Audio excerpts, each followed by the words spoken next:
Sumo. Game time! Game time! Yes! Game time! AYO Game time! AYO Dosunmu with the game-winning bucket last night against the Atlanta Hawks. What a revenge game. What a revenge play that we saw last night from AYO Dosunmu. He was in the right place at the right time. They drew up the play. They gave DeMar DeRozan the ball late in the shot clock. The level of difficulty on that shot was really high. He airballed the shot. It bounced off John Collins' body just for AYO Dosunmu to pick up the ball and lay it in at the last moment. That was the best and biggest play of the young guard's career. And I know that's going to be a confidence booster for him because he's more than likely going to have to start tomorrow's game against the Knicks because Alex Caruso will be out. According to Casey Johnson, the Bulls beat writer, he stated that Alex Caruso is in concussion protocol. So AYO Dosunmu will be, not AYO Dosunmu, but Alex Caruso will be out for at least a week until he passes concussion protocol. What a game we saw from the Chicago Bulls team last night. Early in the game, they won 110 to 108, and the Bulls shot 50% from the field. They didn't shoot their best from the three-point line with 39%. The Bulls was pushing the pace early in the game, causing turnovers with 9 steals on that end of the floor, only having 11 turnovers.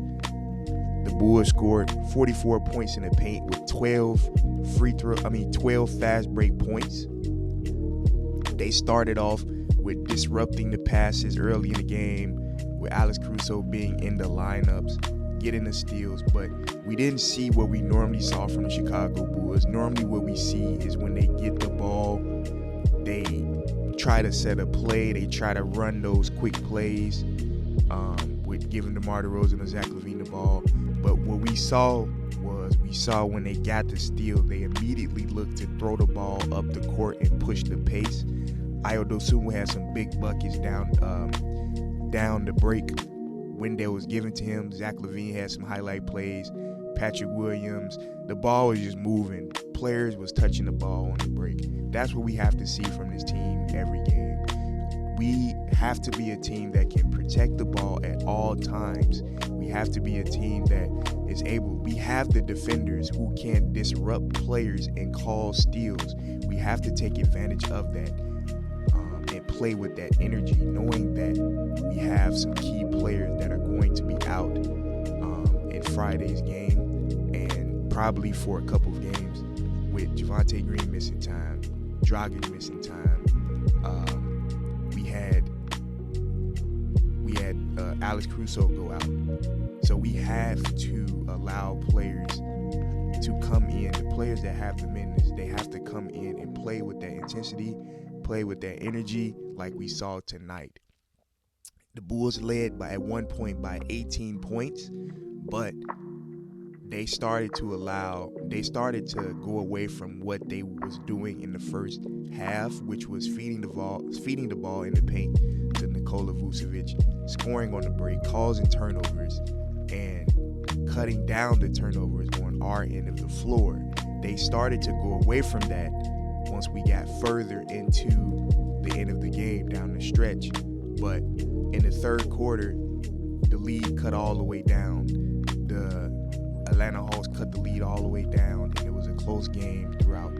But when the fourth quarter came, that is when the Atlanta Hawks went on that run. They was running the exact same play with Trae Young bringing the ball up, getting the off-ball screen, and the big man coming from the corner to cut to the basket and get the lob from Trae Young. They was running that play on the Bulls every single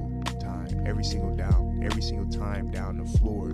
They was running the exact same play, and at some point you have to recognize that being a professional basketball player, you have to see that is what they're running. That is the play that they go to, because they know that the Bulls do not have any athletic bigs that can stop that play.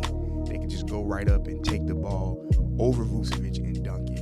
Once we got further down into the stretch in the fourth quarter, this is where it came down. This is where the winning plays started to happen. Previously, when the Chicago Bulls were in those late game situations, as we've been these last couple of games, the Bulls tend to falter. They tend to go away from what caused them to tie the game in the first place. They start to go away from allowing Vucevic to score in the paint and allowing the easier buckets to happen going down the stretch. But we saw that they changed it up. They didn't allow DeMar DeRozan to have the ball every trip, even though he hit some big shots down the stretch. Zach LaVine, he had the ball down the stretch, but he didn't take those and force those threes. He made good plays, made good passes. We saw that he hit a shot to tie the game. To give us the lead at the end of the game. We saw that DeMar DeRozan hit a big shot. Patrick Williams, even him recognizing that he wasn't shooting his best in the fourth quarter, he was able to pull up from a mid-range from the corner and shoot the ball and make it to tie the game, to allow the Bulls to stay within the game. It was just very good basketball down the stretch. Even though we almost lost because of the plays that we gave up on the other end, the Bulls stayed together. They stayed firm on the plays that they were running. Players were moving. It was a lot better communication on defense. Kobe White had a big game off the bench. Of course, AYO did what he did with the game winner, and just how he played in general, pushing the pace, scoring in the paint. It was just a big game all around for the Chicago Bulls, with DeMar DeRozan having 28 points and 6 rebounds. Zach LaVine with 22 points, 5 rebounds, 5 assists. Vucevic with 20.7 rebounds, 2 assists. Patrick Williams with 11 points, 8 rebounds, 2 blocks. And Kobe White, 10 points, 4 rebounds, and 5 assists. And AYO with 9 points. Alex Caruso, 5 points. Drummond with 5 points. And we saw Dalen Terry come in the game today, which is looking forward to that. Stay tuned for the next game. See red. Go Bulls. Looking forward to the game against the Knicks, y'all. Have a good day. Peace.